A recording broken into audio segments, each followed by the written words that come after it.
Hello and welcome to Open Palms. This is a ranked game between Madstork and Tex, both of them from VOR. Should be a very good game. Play it quick at first. And of course, thank you for letting me know that this game happened. First land from Vortex. He's being very tricky here. First land from Vortex on Open Palms. That's some mind games, crazy mind games. Madstork gone with first land as well. Going with 3 P-gens. So let's see what happens. We got a Celine coming out from Madstork. He's trying to look for that first bomber. He's not going to see it, but he will see that one isn't coming. The Vortex looks like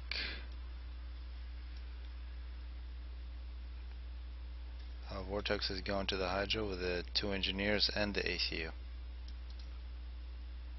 Celine's from both players. The Celine from Madstork is getting real close, and a tank coming out as well, looking for any kind of raiding groups. And now Madstork will see a Hydra that's nearly complete. First kill goes to Vortex. Madstork also going to the Hydra, and looks like a massive land spam from Storks coming up.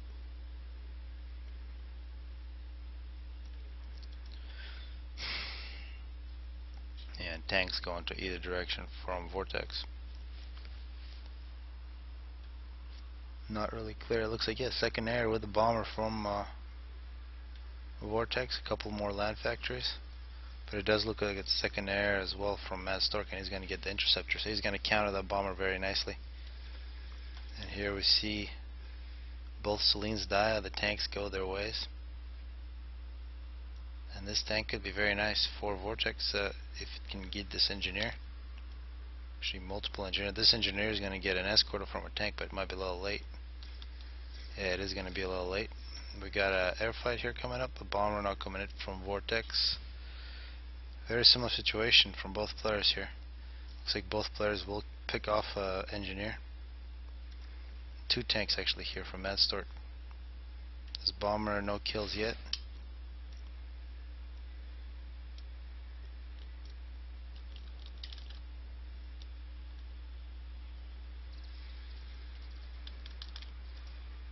That bomber died. It's a wreck on top of this hill. That's one thing we rarely see in Open Palms, dropping on top of these mountains. It's actually very effective. I'd love to see that again, because then you can rain hell down on all these units, especially the Seraphim. Used to see that all the time. Here Madstork's got a bomber of his own, hitting a tank. 30 health left on the tank. Both players are behind the respective bases, and this is not good. 3 kills now. Engineers in the exact same spot. So Vortex not learning from his past mistakes. These 2 tanks have no radar, I guess, so they can't see each other. And here, looking coming up in minute 6, Madstork, a pretty big mass deficit it seems. So he had those expanding engineers prevented. Has pretty good power balance. Vortex looks like just maybe a little bit more mass. Expanding through the top side, maybe a little bit surprising. We might actually see the 2 ACUs face each other. So Vortex doing the non-standard. He does have a pretty good force here, coming down through the bottom expansion of Madstork. Stork really only expanding well to the top where his ACU went. Actually here, good raiding. So almost mirror images of each other, these 2 players. Although we gotta say the bombers have been a little bit more effective for Madstork.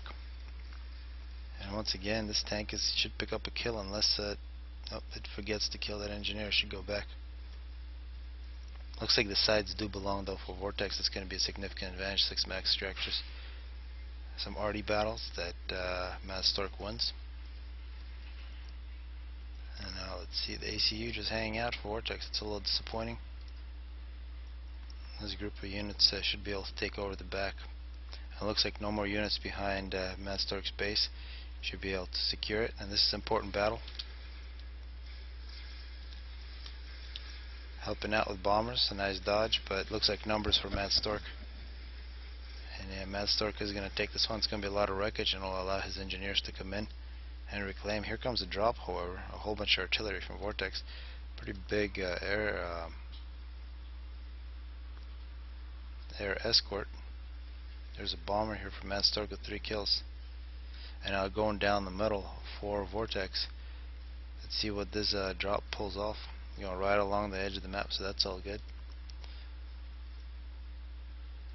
Yeah, let's see what happens here. He's gonna go in the back of the base. No Tech 2 mask extractors, but all the power's right here. So you can see here, Matt Stork already has power problems. This could be quite devastating for him. Tanks and arty. So no more power production, and we do see a response here from Matt Stork. But if all these power generators could be taken out, this would be a decisive move here for Vortex. And I actually didn't see any power generators die. It's just a tank battle, so the result of this drop is going to be a whole bunch of wreckage for Matt Stork to reclaim. A little disappointing. Another push here from Vortex on the left side on the bottom, and looks like he's going to deny this expansion once again. So map control firmly in control for Vortex. He has both of his expansions. He's got the high grounds, and he's denying one of the expansions for Matt Stork, although Matt Stork is doing a good job preventing the 3 back mask extractors here for Vortex. The middle also belongs to Vortex, although you only got 1 engineer there. Now Matt Stork is going to go through the middle. It looks like, so one advantage though, that if Matt Stork has an advantage, you want to put a positive spin on this. There's a lot more reclaim on his side of the map, and here this is going to be good. If you capture these high grounds, you get some sideways load there. I guess it would work in this position. Get some artillery. It looks like it's just air factory making interceptors, but artillery on the side can deny these mask extractors. See if that new drop from Vortex works.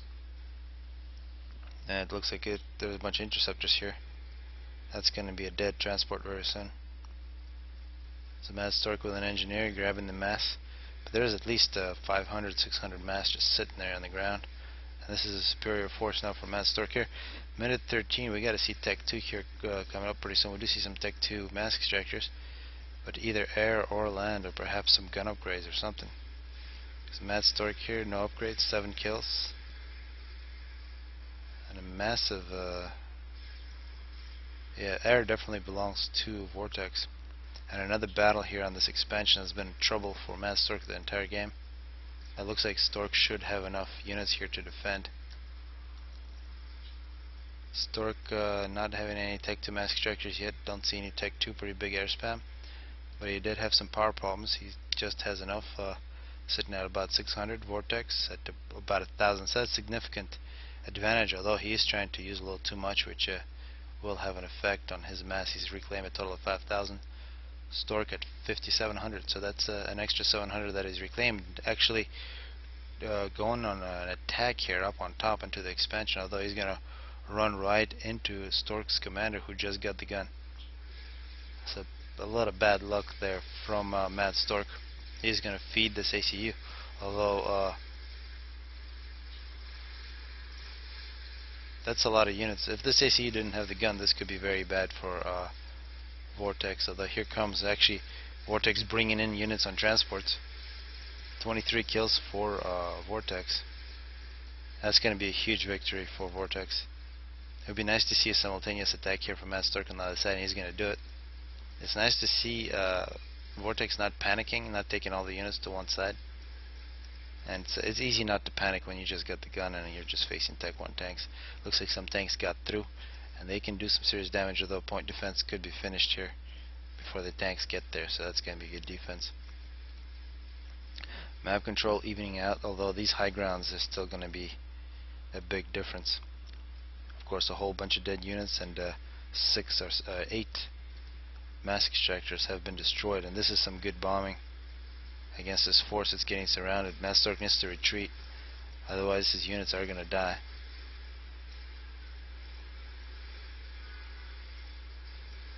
Looks like he is being surrounded. He needs some reinforcements here as soon as possible. Might as well retreat as far as he can. It would be nice to get a point defense here. And it looks like he is joining some of the reinforcements. Still looks like it's numbers advantage for Vortex. And yet another push here through the top. Vortex 38 kills. Doesn't look like Matt Stork really learned his lesson, not to feed the ACU. And it looks like he isn't going to retreat. Maybe throw a couple of units through the top, kill these engineers. That'd be nice.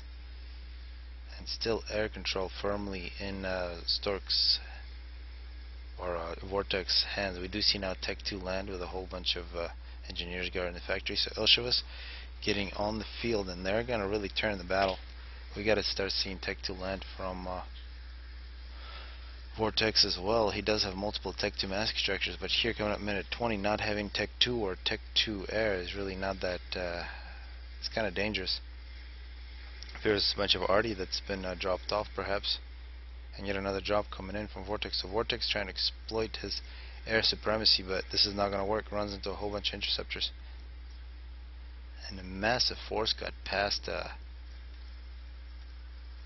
Vortex main defense here. There should be some artillery here. It looks like there is one arty right there. I see. There's a couple arties with which you can break through that point defense, but he can go all the way around and start attacking these positions. Looks like this will be very much secure. We see so many Ilshos and so much reclaim that actually Vortex is stealing from Mad Stork. Was trying to. Now we can Mad Stork here 12,000 reclaim, Vortex 9,000, and a whole bunch of mass in the bank. He can be upgrading Tech, going to Tech 2 and making a whole bunch of Tech 2 units. Looks like that's exactly what he's doing. He's going to be a little bit behind. This is a great artillery that Mad Stork left behind to do some damage. And a big push into Stork's base. Stork no upgrades, but he does have Ilshevus to defend. Complete loss of this top expansion, and now we're seeing a huge assault from all directions. That's a bit dangerous though. Looks like, yeah, this is very nice. These arties very well done here on the back, and good raiding through the back. Although Stork having huge problems in his main base, his Ilshevus should be having a lot of kills, but they just can't kill fast enough. A couple Tech 1 point defenses would have been very useful, and a simultaneous attack. Both players really doing a lot of damage to each other. And we just had a whole bunch of Tech 1 units on this map go into an attack and disappear, but so many free mass extractors all over the place. And here Mad Stork, huge power of 1600, very big excess. He can be taking air back here. Tech to Flak looks like it got lost. It needs to go back home, because so far Vortex has been dominant in air, and those bombers have been really bad, plus the drops, although the drops have been a little disappointing. Vortex actually has less power, but no mass and storage. See Mad Stork here, 6,000 extra reclaimed. It looks like a retreat from the Ilshevus, big veterans. But now an Air Force 4 of Mad Stork. And up on top, Tech 2 units and the Vortex ready to start killing Tech 2. He's got the gun, he's got 53 kills.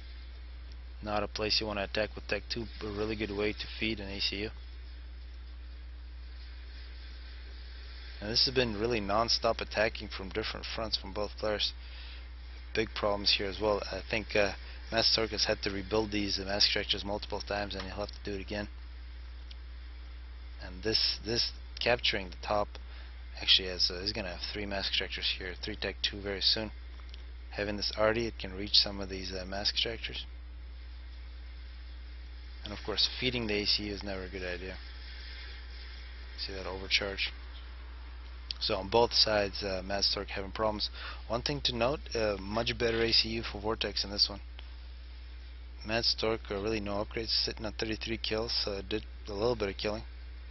But so much potential reclaim here for Mad Stork, and with the amount of power that he has, it's really not clear why he doesn't have a huge Tech 2 army. I mean, it has one, but he has more power production than Vortex, and he has a whole bunch of mass. This is really kind of unexplainable. I don't know what to say. A couple of these factories could be producing a whole bunch of engineers, putting them on the air factory, putting more on this Tech 2 factory. I mean, he's doing that to a certain degree, but this is a little disappointing, the number here. It's only about 28. And another assault coming in, but this time a whole bunch of Tech 2, a whole bunch of Ilshevas and defense. But this is getting to be a pretty big Tech 2 force. There are a couple Tech 2s in the Vortex army, but I expect Matt Stork to win this, unless he stands still. If he stands still, he might lose. That's a lot of Ilshevas. It's going to be a lot of nice juicy wrecks for him. And this is beginning to be a huge force for Vortex. 60 kills for Vortex. I expect this to be a huge assault on this position. And up on top, as expected, a big victory for Matt Stork. He needs to get engineers here, reclaim all this, turn it into, and here it is, Tech 3 land. I was just asking for Tech 3 land, and Matt Stork answered the prayers. 3 kills for the siege tank, and this is definitely the position you want to attack with those. And here come the gunships, and at the same time a massive attack from Vortex.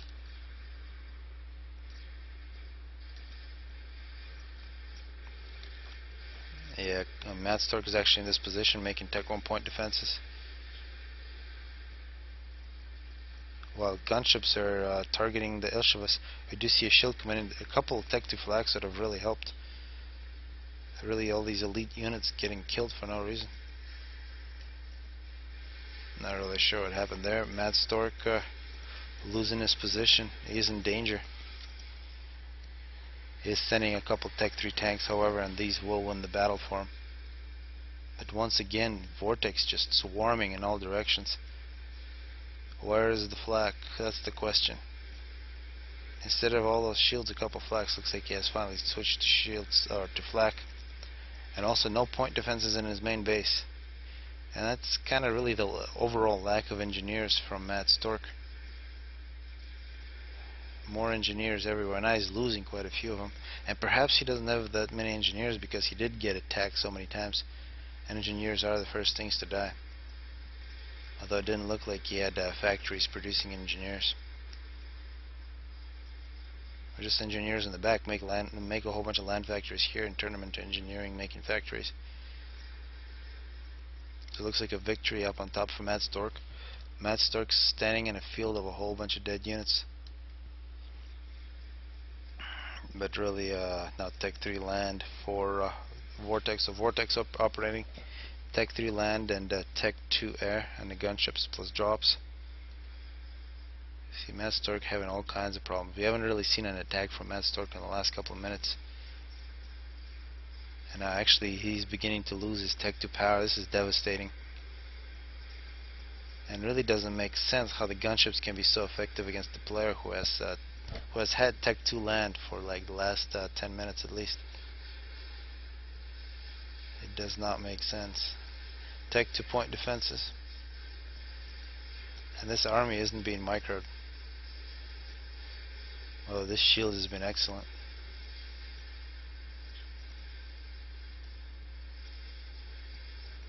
"47 kills, 33 kills.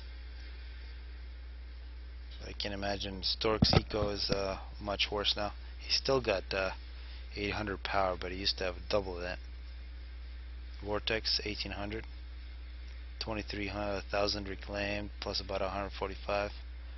Matt Stork only plus 40. So that's really the map control. 27,000 reclaimed. It's a very similar reclaim. One thing to note, I think this will be an interesting number, the total engineers for Vortex. Actually, I'm surprised it's only about 70, while 29 for Matt Stork. That is quite a big difference. Also, I think in terms of land factories, Vortex is going to have quite a few more. He's got a total of 25, while only 10 for Matt Stork. And it's not like Stork really lost too many. That's really a huge difference. The build capacity is the difference, because mass was never a problem for either player, and for Matt Stork, power has not been a problem at any moment. Even when he lost his Tech 2 power generators. But now the Tech 3 land factory for him is in trouble. Of course, one thing is important to know what I'm saying, all these things about how things are right and wrong, and when you're actually in battle having to deal with the multiple fronts and having to micro units, it's not as simple. Matt Stork here, minute 32 retreating. Oh great, I gotta find that, so I'll let you guys watch that.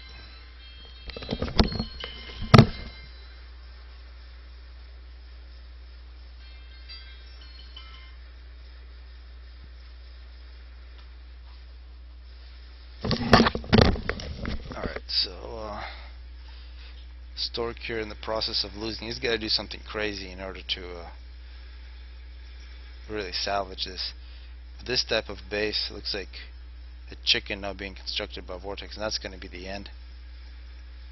Really a huge eco advantage from Vortex. So many dead units,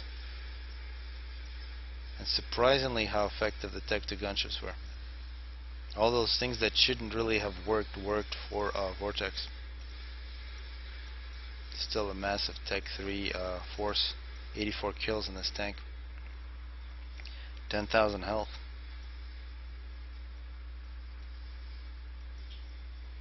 And the ACU for Stork also very disappointing compared to Vortex, who did get fed a couple times here up on top. Perhaps if the attacks from Mad Stork were a little more through the bottom instead of through the top, and that was the unusual thing that Vortex did. He sent his ACU to the top. Took a whole bunch of Vortex attacks with his ACU that had the gun. Instead of Mad Stork would have adjusted and started attacking through the other side. Could have been a lot better because he had the huge amounts of units. A lost Tech 3 tank from Vortex has turned back, but now the chicken.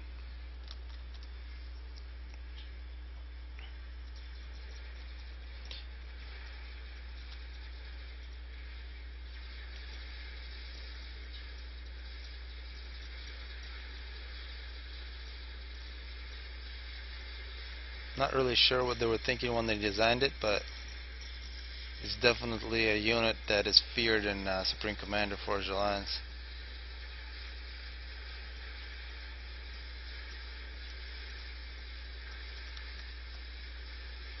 Mad Stork has no more base.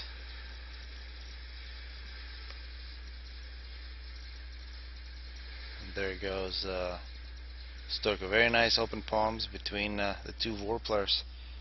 Hopefully people enjoyed it. Too bad they should have played together in the tourney. They would have probably won it.